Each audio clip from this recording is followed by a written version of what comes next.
जिस पार्टी के या जिस अलायंस के 145 कैंडिडेट आएंगे, लगाएंगे नौजवान, हम तुम्हारे साथ में घूमेंगे इंशाल्लाह। बोलो ना, हिंदुस्तान लीवर के अंदर 20 मुसलमान नौजवानों को काम से लगाएंगे, हम तुम्हारे खाने को खाने लगाकर रहेंगे। कई लोगों ने मशवरा दिया, आलिम ने भी दिए, उलमा ने भी दिए, और हमारे जो कौम के हमदर्द जो अपने आप को रहनुमा कह रहे हैं। महाराष्ट्र के अंदर 16 सीट दी और इंडियन नेशनल लीग 3, 288 में मुस्लिम जो पार्टी है 16 + 3।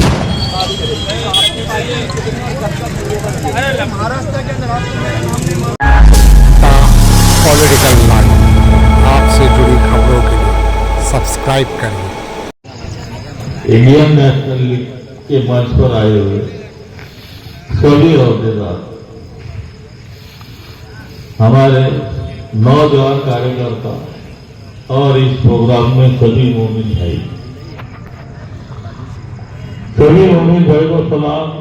हमारा मकसद सिर्फ और सिर्फ सबको जोड़ना है और सबको साथ में रखना है। हर समाज जोड़ रहा है, हर समाज जोड़ रहा है सिवाय मोमिनों के। कब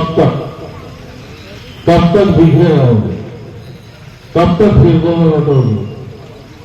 कब तक एक दूसरे की गिबत करोगे?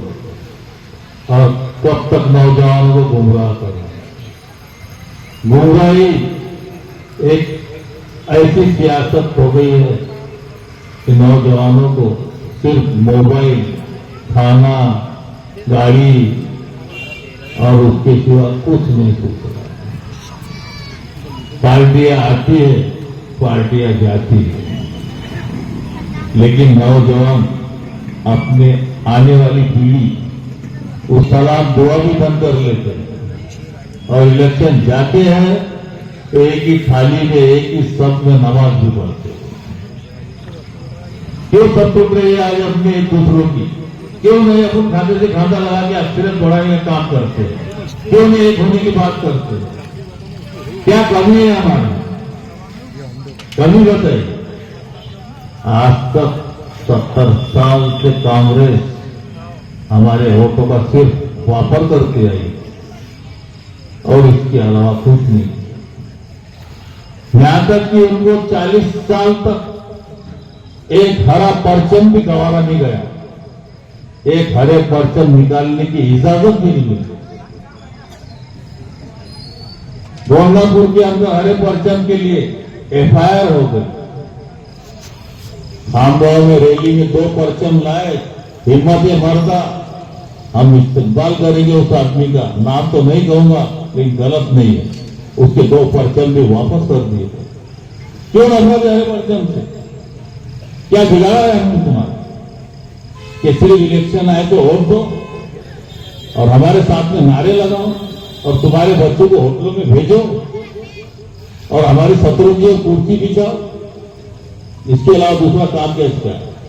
मेरा धंधा सियासत का नहीं है, पर मैंने इस सियासत में उतर के देखा कि आज सियासत के अंदर एक मोमिन नहीं उतर सकता। क्यों? कि उसे सीधा सा फॉर्म भी नहीं भरते आता है, सीधा सा फॉर्म नहीं भरेगा वो, उसे ना मालूम है कि परमिशन कहां से लाना, फॉर्म कैसे भरना, एक ही फॉर्म कैसे लेना। और उसे ये समझता है कि मैं उसमें खड़े हो जाऊं, मेरा कुछ फायदा हो जाए। फायदा तो सभी का होता है, क्योंकि इलेक्शन के बाद किसी का फायदा किसी का नुकसान कोई नहीं देखता है। भाजपा, मुझे कई लोगों ने मशवरा दिया, आलिम ने भी दिए, उलमा ने भी दिए, और हमारे जो कौम के हमदर्द जो अपने आप को रहनुमा कह रहे हैं। 15 साल पहले कांग्रेस में रहे, 10 साल भाजपा में रहे। उन रहनुमा ने मुझे कहा कि आप खड़े मत रहो, भाजपा आ जाएगी। अरे सिर्फ बाबा ढेगेवार के आने से इतना डर हो गया कि भाजपा आ जाएगी? 10 साल से भाजपा कैसे आ रही है? यहाँ पर किसके भरोसे में आ रही है? मुसलमान के? जवाब दो मुझे कि बाबा ढेगेवार खाया तो भाजपा आ जाएगी। इतना खौफ, इतनी दहशत जवानों में करते, बुजुर्गों में कर रहे हो। लानत ऐसी सियासत के ऊपर।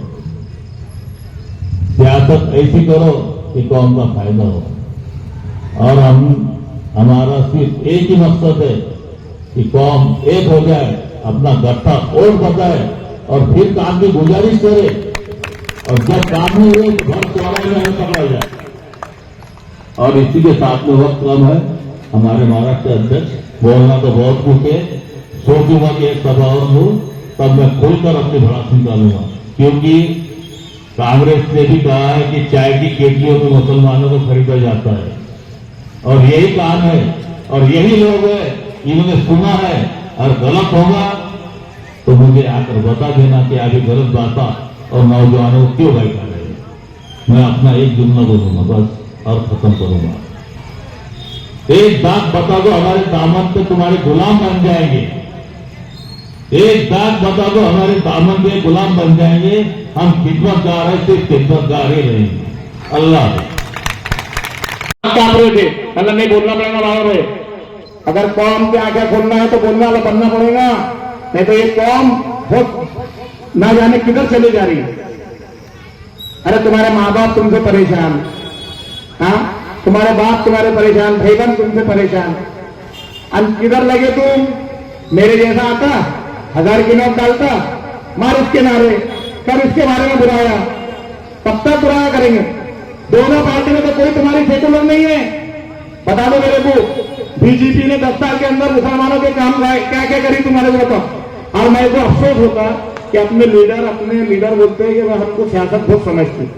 तुमको ये भी नहीं मालूम कि नगर सेवक का इलेक्शन क्या रहता है, आमदार का इलेक्शन क्या रहता है, खासदार का इलेक्शन क्या रहता है।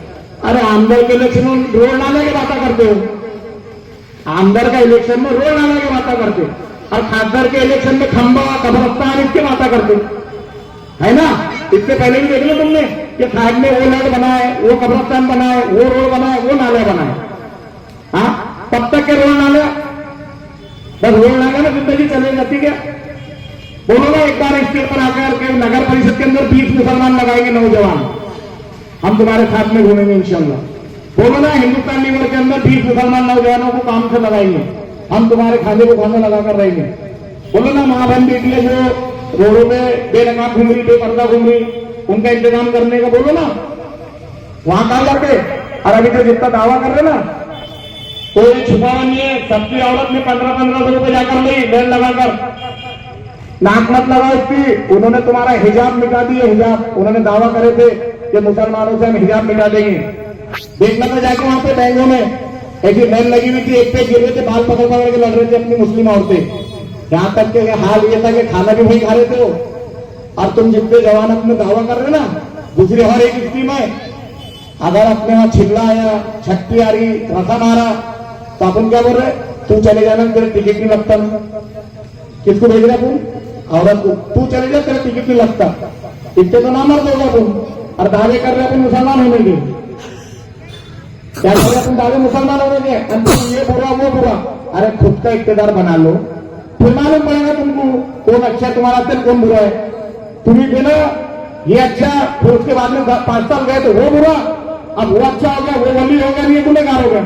यानी इधर से कोई उधर आया तो वो अल्लाह का वली, और उधर से कोई उधर गया तो वो मुनाफिक, देश का गद्दार, हाँ, कौम का लुटेरा।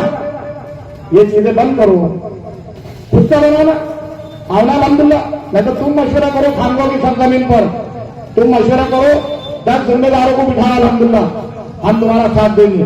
10 जिम्मेदारों को बिठा। हमने पहले भी कहे थे ये बात कि एक अल्लाह के घर में, मुकद्दस घर में मासूम बच्ची के हाथ से चिट्ठी उठाओ, अल्लाह जिसकी चिट्ठी कबूल करेगा पूरे मुसलमान लब्बैक बोलो।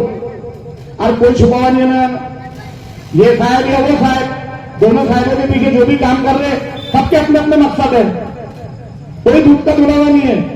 जब तक के साहब जेब गर्म नहीं करेंगे वो कुछ बोलेगा भी नहीं, और ना उसके नाम का नारा मारेगा। तो मेरा दर्द है ये, मेरे को तुम अपना छोटा भाई समझो या जो समझना चाहते समझो, ये मैं दर्द लेकर अल्हम्दुलिल्लाह इस पार्टी को हमने मिशन के लिए लाए। और मेरी गुजारिश पे अल्हम्दुलिल्लाह बाबा ठेकेदार साहब ने लब्बैक करे कि देख अजमल, अगर तेरी मंसूबा ये है तो अल्हम्दुलिल्लाह मैं 10 से 15 लाख रुपए की कुर्बानी देने को तैयार हूं। बराबर, ये उनका मंसूबा है। एक गुनहगार के बोलने पे उन्होंने ये लब्बैक करेंगे, मतलब अपने कोई भी मसले मसाइल का हल नहीं हो रहा। अपनों को हर बार एक लेटर हेड भी अगर देना है तो इसको बुलाओ, उसको बुलाओ, उसके बाद में ये करो वो करो। फिर कुछ मुसलमान भाई इतने अच्छे हैं कि उलमा कराम मशवरा करते कि भाई कल खानुआ में रैली निकलेगी, वो मुसलमान वो उलमा कराम को ना जाने क्या जाके डरा देते, वो बेचारे डर के मारे बोल देते नहीं भाई खानुआ की हालत खराब है, रैली निकालना जरूरी नहीं है। फिर नौजवान बच्चे बोलते कि यार कैसा हो गया ये मौलाना लोग क्या कर रहे। अरे तो तुम तो मारे दूसरों के, तुम ही मार रहे ना, 500-1000 रुपए में मारे, और काय के उलमा कराम को बोल रहे, तुम भी बन सकते के लीडर। ये अल्हम्दुलिल्लाह 4 ये तुम्हारे इस इलेक्शन के जरिए महाराष्ट्र की असेंबली में 288 कैंडिडेट्स चुनकर जाएंगे और जिस पार्टी के या जिस अलायंस के 145 कैंडिडेट आएंगे, वो पार्टी या अलायंस अपनी हुकूमत महाराष्ट्र असेंबली में बनाएंगी। तो आज का प्रोग्राम आपके हमारे आप सबके पैरवा, आप सबके दोस्त और अजीज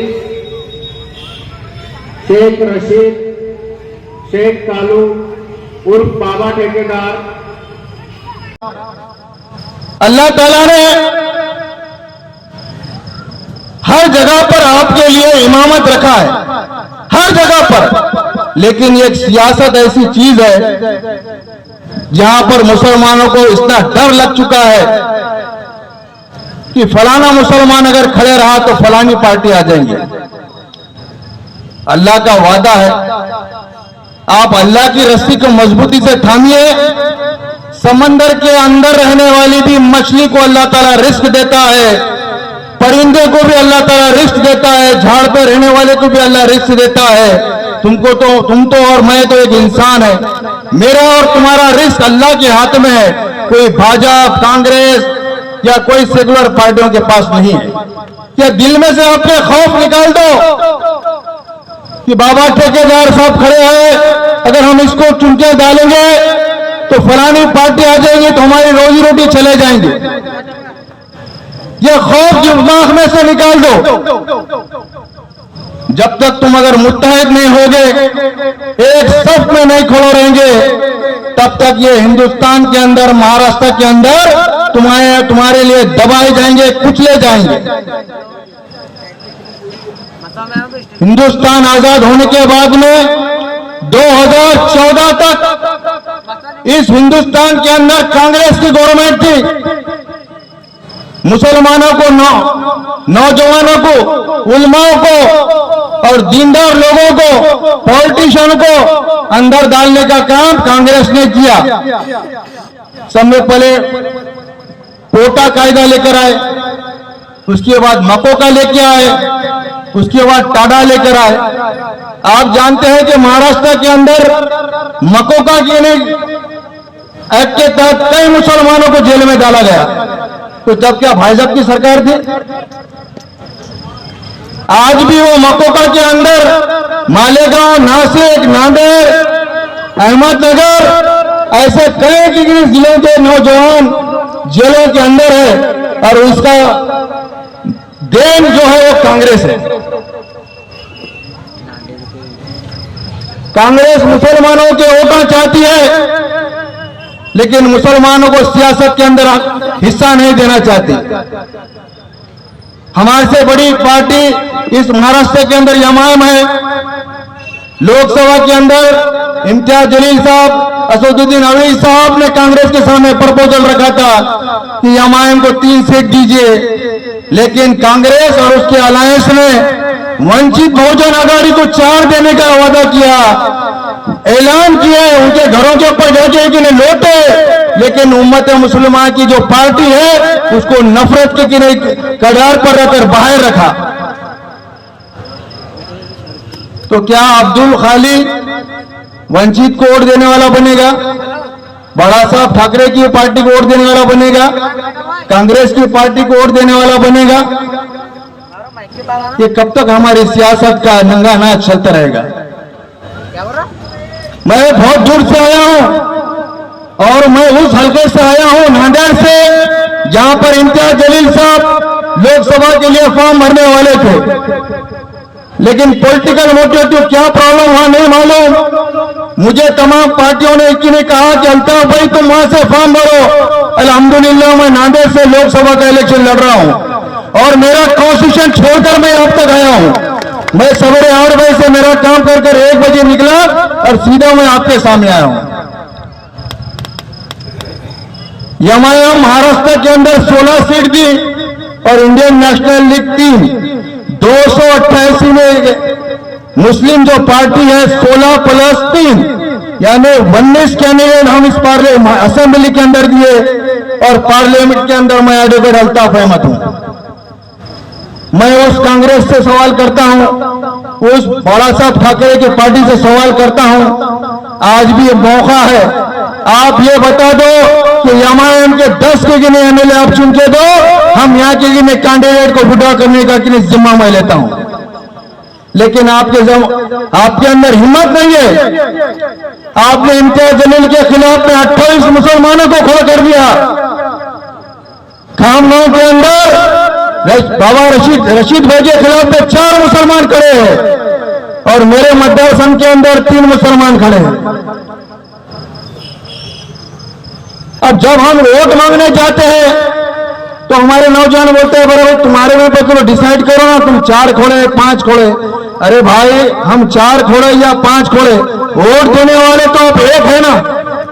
आपको यह समझना चाहिए कि अल्लाह और अल्लाह के रसूल के बताए हुए नक्शे कदम पर कौन सी पार्टी चल रही है, उसका कैंडिडेट का कि नहीं कैरेक्टर कैसा है, मटके वाला है, जुए वाला है, शराबी है, जुआरी है, या इसके ऊपर कोई भ्रष्टाचार के आरोप है, क्या गुनहगारी जगत का है, ये सब आपको देखना है।